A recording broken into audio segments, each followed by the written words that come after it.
Nyoba topi baru. Oke, hari ini adalah Q&A seperti biasa. Q&A.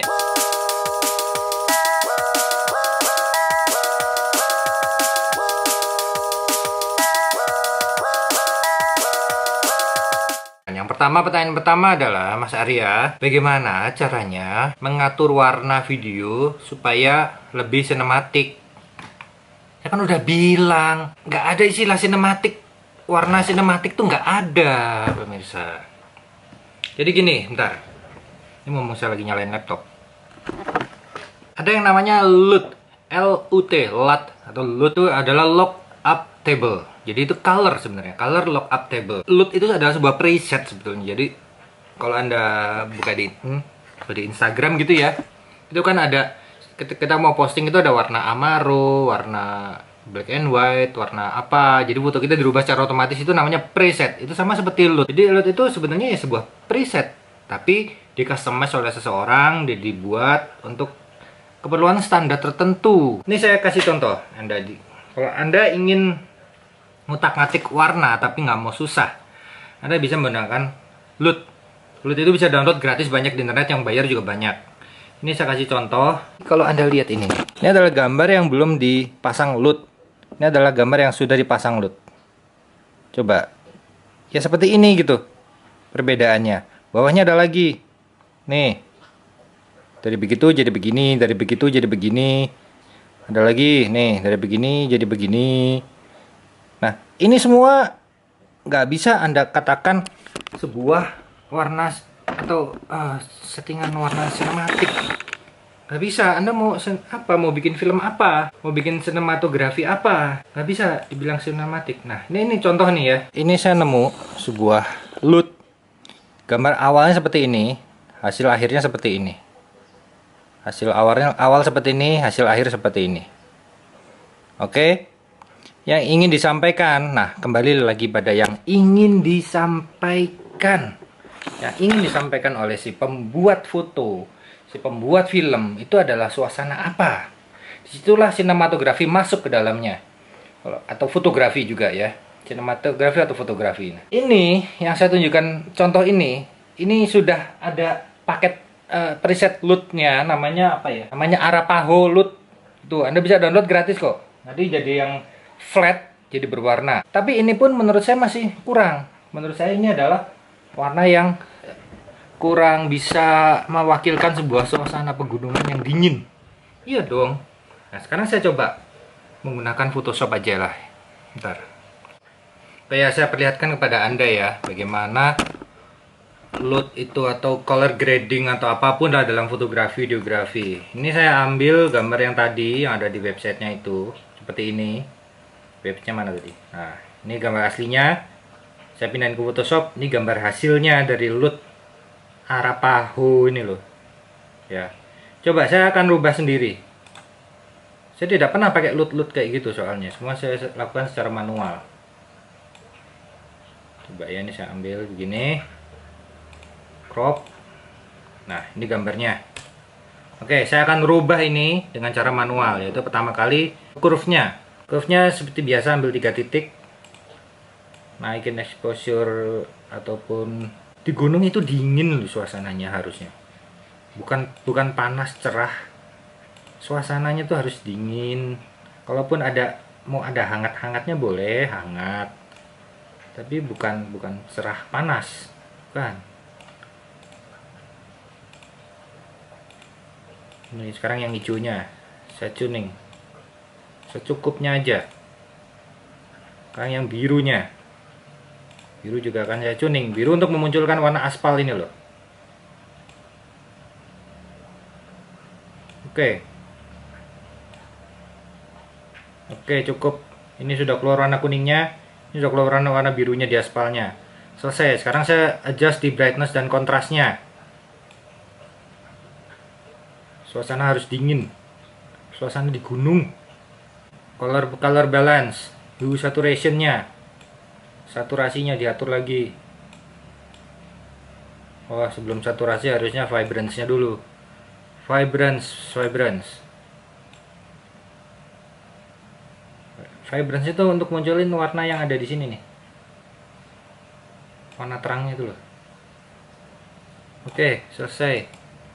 Hue saturationnya nggak usah, color balance agak dipermerah dikit, tapi jangan kebanyakan. Hijaunya dikurangin sedikit, birunya ditambahin lagi. Selesai. Coba Anda bandingkan ini ya, yang sudah saya buat manual tanpa lut-lutan itu, dibanding sama mana tadi ini. Mending mana? Mending ini atau mending yang saya bikin di Photoshop? Nah, kembali lagi pada selera pemirsa. Anda nggak bisa membuat sebuah patokan. Apa sih patokannya supaya gambarnya bagus, supaya filmnya warnanya cocok, supaya warnanya sesuai? Nggak bisa, karena ini adalah seperti Anda melukis. Anda melukis, menorehkan tinta warna merah, hijau, biru, ungu. Anda yang berikan, dan kemampuan mata dan rasa Anda itu yang menentukan hasil akhir. Jadi nggak bisa Anda menggunakan semena-mena sekedar hanya menggunakan LUT aja langsung pasang pluk, ada LUT apalagi type lock pluk gitu. Nggak bisa. Anda harus lukis sendiri foto Anda atau warna video Anda harus lukis sendiri. Nah, tapi kalau Anda ingin melakukan hal seperti itu, jadi istilahnya kan adalah tuning ya, tuning warna. Ada tuning warna atau tuning grading warna. Kalau Anda mau melakukan hal seperti itu, Anda harus memulai dari pengambilan gambar yang flat. Flat artinya D-lock atau S-lock atau pokoknya yang warnanya flat seperti ini. Ini flat ini ya. Nah, kalau udah flat, mau diutak-atik menjadi seperti ini bisa. Kalau ini flat, kalau ini sudah saya grading, saya tuning tanpa saya menggunakan LUT apa-apa. Gitu. Tapi kalau Anda ngotot, saya pengen cari di internet LUT gratisan banyak. Atau Anda bisa juga, nanti saya upload di website saya di aryadega.com ya. Nanti akan saya umumkan di IG story saya kalau udah saya upload. Jangan lupa follow IG saya yang belum follow. Oke, pertanyaan kedua. Pertanyaan ini seputar sosial media. Jadi banyak yang nanya masalah Instagram. Kenapa Instagram saya kok followernya nggak nambah-nambah? Kenapa kok gimana bla bla bla? Gimana caranya nambahin follower? Gimana caranya supaya di follow orang banyak dan lain? Tapi itu banyak sekali pertanyaan ke saya, cuman ada satu pertanyaan yang ternyata bisa mewakili semuanya. Gimana caranya dapat duit dari Instagram? Nah, satu pertanyaan tapi nyangkut kemana-mana ya. Jadi gini pemirsa, namanya Instagram itu kita nggak bisa langsung dapat duit seperti kalau kita dapat dari YouTube. Beda banget, karena Instagram tidak ada platform untuk monetisasi.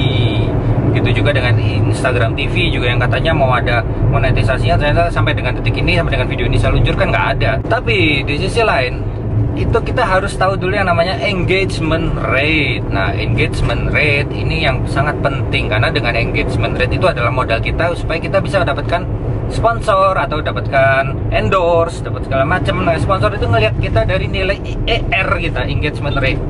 Cara ngitungnya engagement rate itu jumlah dia dalam satu post ya, ER engagement rate dalam satu post itu jumlah like ditambah jumlah komen, kemudian dibagi jumlah follower, kemudian dikalikan 100, ketemu engagement rate kita dalam satuan persen, berapa persen. Nah, biasanya sponsor itu lebih menyukai akun-akun IG, Instagram yang bisa menjangkau luas. Jadi misalkan anggap aja saya ini mencari akun Instagram yang mau saya titipin iklan produk saya gitu. Tentunya kan kita harus selalu begitu ya pemirsa. Jadi berpikir dari sisi lain, bukan hanya dari sisi kita terus, tapi dari sisi pihak yang kita hadapi. Misalkan saya sebagai sponsor, saya akan mencari akun Instagram yang pertama dia followernya banyak, tapi setelah followernya banyak ketemu beberapa kandidat, dilihat ini follower benar apa follower beli, ya kan? Nah, untuk lihat ini follower benar atau beli, saya hitung engagement rate-nya. Yang unggul engagement rate itu belum tentu yang followernya banyak. Karena ingat tadi rumusnya. Terakhir itu ada dibagi dengan jumlah follower.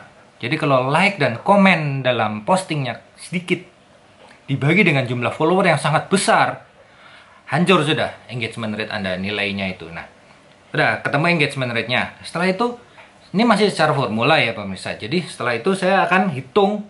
Biasanya sponsor itu menghitung 9 post terakhir atau sampai dengan 15 post terakhir dari Instagram Anda. Kan Instagram itu jadi 1, 2, 3 gitu ya. 1, 2, 3, 1, 2, 3.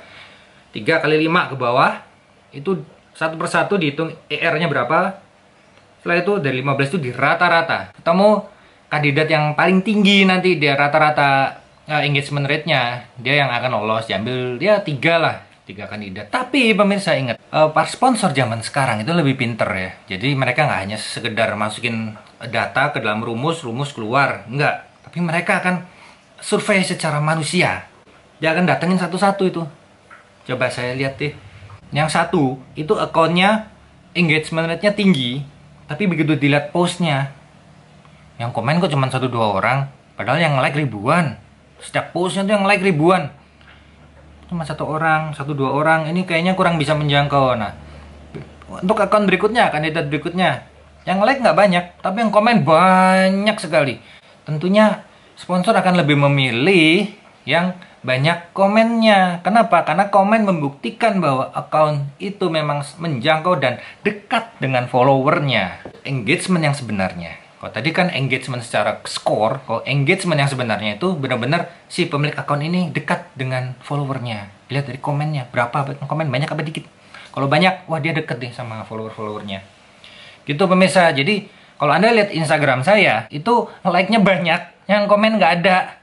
1, 2, 7 orang, 8 orang gitu. Ya, lebih penting dan sangat berharga itu adalah komen daripada like. Sekarang masalah postingnya. Apa aja yang harus diposting di Instagram supaya menarik perhatian. Jadi gini ya, Instagram sama YouTube tuh mirip. Hanya bedanya yang satu dibayar, satu enggak. Nah, tapi kemiripan ini adalah konten. Kalau konten Anda menarik, kayak konten YouTube saya dan akun Instagram saya, itu kontennya kadang berbeda. Karena memiliki masa yang berbeda. Biarpun saling keterkaitan ya, di Instagram saya ada tentang drone juga. Tapi di Instagram saya juga ada sekedar album, saya foto-foto, saya selfie-selfie gitu kan, nggak ada di YouTube saya. Nah, tapi 2 akun ini itu sama-sama punya komunitas. Saya punya community. Jadi Anda harus membangun community Anda sendiri. Kalau Anda menyajikan konten yang menarik, tentunya orang akan mensubscribe Anda. Tentunya orang akan follow akun Instagram Anda. Itu aja sih sebetulnya kuncinya. Makanya saya agak jarang upload Instagram. Karena saya berusaha sekali upload. Itu kalau bisa kontennya bagus. Foto itu yang bagus. Atau foto ada share ilmu pengetahuannya. Ya gitulah. Saya berusaha sebaik mungkin. Jadi nggak sesering mungkin saya upload untuk Instagram. Kalau YouTube, saya berusaha sesering mungkin, walaupun molor-molor ini kan vlog sebelum ini udah seminggu lebih ya. Maaf, lagi banyak kerjaan soalnya. Oke, itu aja pemirsa Q&A kali ini. Semoga bermanfaat. Ini masih suasana tahun baru, jadi saya ucapkan selamat tahun baru 2019. Selamat tinggal 2018. Semoga di 2019 ini nanti semua cita-cita kita tercapai. Aduh tuh. Aloha.